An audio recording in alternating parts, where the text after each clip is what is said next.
Hi, welcome back to my channel. ನಾನು ಅಶ್ವಿನಿ ರವೀಶ್. ನಾನಿವತ್ತು ದಪ್ಪ ಅವಲಕ್ಕಿಯ ಒಗ್ಗರಣೆಯನ್ನು ಮಾಡ್ತಾ ಇದ್ದೇನೆ. ತುಂಬಾ ರುಚಿಕರವಾಗಿರ್ತದೆ. ಹೇಗೆ ಮಾಡೋದಂತ ನೋಡುವ. ನಾನಿಲ್ಲಿ 1.5 ಕಪ್ ಆಗುವಷ್ಟು ದಪ್ಪ ಅವಲಕ್ಕಿಯನ್ನು ತಗೊಂಡಿದ್ದೇನೆ. ಅದನ್ನು ನಾನು ಮೊದಲಿಗೆ ಒಂದು 10 ನಿಮಿಷಗಳ ಕಾಲ ಈ ರೀತಿ ನೀರಿನಲ್ಲಿ ಹಾಕಿ ನೆನೆಯಲಿಕ್ಕೆ ಇಟ್ಟಿದ್ದೇನೆ. ಯಾಕಂದರೆ ಇದು ಗಟ್ಟಿಯಾಗಿರ್ತದೆ, ಸ್ವಲ್ಪ ನೆನೆದ್ರೆ ಚೆನ್ನಾಗಿ ಬರ್ತದೆ. ನೋಡಿ, ನಾನಿಲ್ಲಿ ಒಂದು ಬಾಣಲಿಯನ್ನು ತಗೊಂಡಿದ್ದೀನಿ. ಅದಕ್ಕೆ 3 ರಿಂದ 4 ಚಮಚ ಆಗುವಷ್ಟು ತೆಂಗಿನ ಎಣ್ಣೆಯನ್ನು ಹಾಕ್ತಾ ಇದ್ದೇನೆ.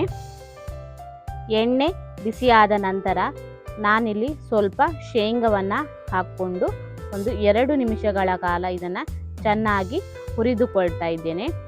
ಇದನ್ನು ಹುರಿದುಕೊಂಡ ನಂತರ ನಾನಿಲ್ಲಿ 1/4 ಚಮಚ ಸಾಸಿವೆಯನ್ನು ಹಾಕ್ತಾ ಇದ್ದೇನೆ.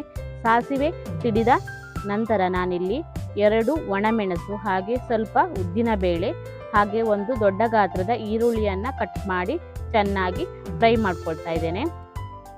ಆನಂತರ ನಾನು ಇದಕ್ಕೆ ಸ್ವಲ್ಪ ಕರಿಬೇವನ್ನು ಕೂಡ ಹಾಕ್ತಾ ಇದ್ದೇನೆ. ಕರಿಬೇವನ್ನು ಹಾಕಿ ಹೀಗೆ ಚೆನ್ನಾಗಿ ಫ್ರೈ ಮಾಡಿಕೊಂಡ ನಂತರ ಇಲ್ಲಿ ಒಂದು 3 ಹಸಿಮೆಣಸನ್ನು ನಾನು ತಗೊಂಡಿದ್ದೇನೆ. ಖಾರ ನೋಡಿ ಮತ್ತು ನೀವು ಜಾಸ್ತಿ ಬೇಕಾದರೆ ತಗೊಳ್ಬೋದು.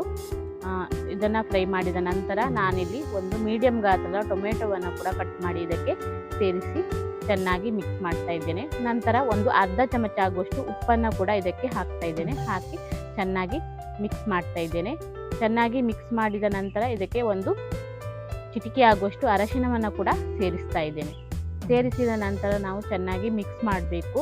ಸ್ವಲ್ಪ ಸಾಫ್ಟ್ ಆಗ್ತದೆ. ನಂತರ ನಾವು ನೆನೆಸಿಟ್ಟ ಅವಲಕ್ಕಿಯನ್ನು ಈ ರೀತಿ ಹಿಂಡಿ, ನೀರಿನ ಅಂಶ ಸ್ವಲ್ಪ ಕೂಡ ಇರಬಾರ್ದು, ಇದಕ್ಕೆ ಸೇರಿಸಬೇಕು. ಹಾಗೆ ಅವಲಕ್ಕಿಯನ್ನು ಹಾಕಿದ ನಂತರ ನಾನಿಲ್ಲಿ ಒಂದು 2 ಚಮಚ ಆಗುವಷ್ಟು ಸಕ್ಕರೆಯನ್ನು ಕೂಡ ಸೇರಿಸ್ತಾ ಇದ್ದೇನೆ. ಸಕ್ಕರೆ ಇಷ್ಟ ಇಲ್ಲದೆ ಇದ್ದವರು ಇದನ್ನು ಸೇರಿಸುವ ಅಗತ್ಯ ಇರುವುದಿಲ್ಲ. ಹಾಗೆ ಒಂದು 1/4 ಕಪ್ ಆಗುವಷ್ಟು ತೆಂಗಿನ ತುರಿಯನ್ನು ಕೂಡ ಇದಕ್ಕೆ ಹಾಕ್ತಾ ಇದ್ದೇನೆ. ಇದನ್ನು ಚೆನ್ನಾಗಿ ಮಿಕ್ಸ್ ಮಾಡಬೇಕು. ಮಿಕ್ಸ್ ಮಾಡಿದ ನಂತರ ನಾವು ಬೇಕಾದ ಸ್ವಲ್ಪ ಕೊತ್ತಂಬರಿ ಸೊಪ್ಪನ್ನು ಕೂಡ ಇದಕ್ಕೆ ಆ್ಯಡ್ ಮಾಡ್ಬೋದು. ತುಂಬಾ ಚೆನ್ನಾಗಿರ್ತದೆ. ನೀವು ಕೂಡ ಮನೆಯಲ್ಲಿ ಮಾಡಿ ನೋಡಿ. ಈ ವಿಡಿಯೋ ನಿಮಗೆ ಇಷ್ಟ ಆದರೆ ಲೈಕ್ ಮಾಡಿ, ಶೇರ್ ಮಾಡಿ ಮತ್ತು ಕಮೆಂಟ್ ಮಾಡಿ.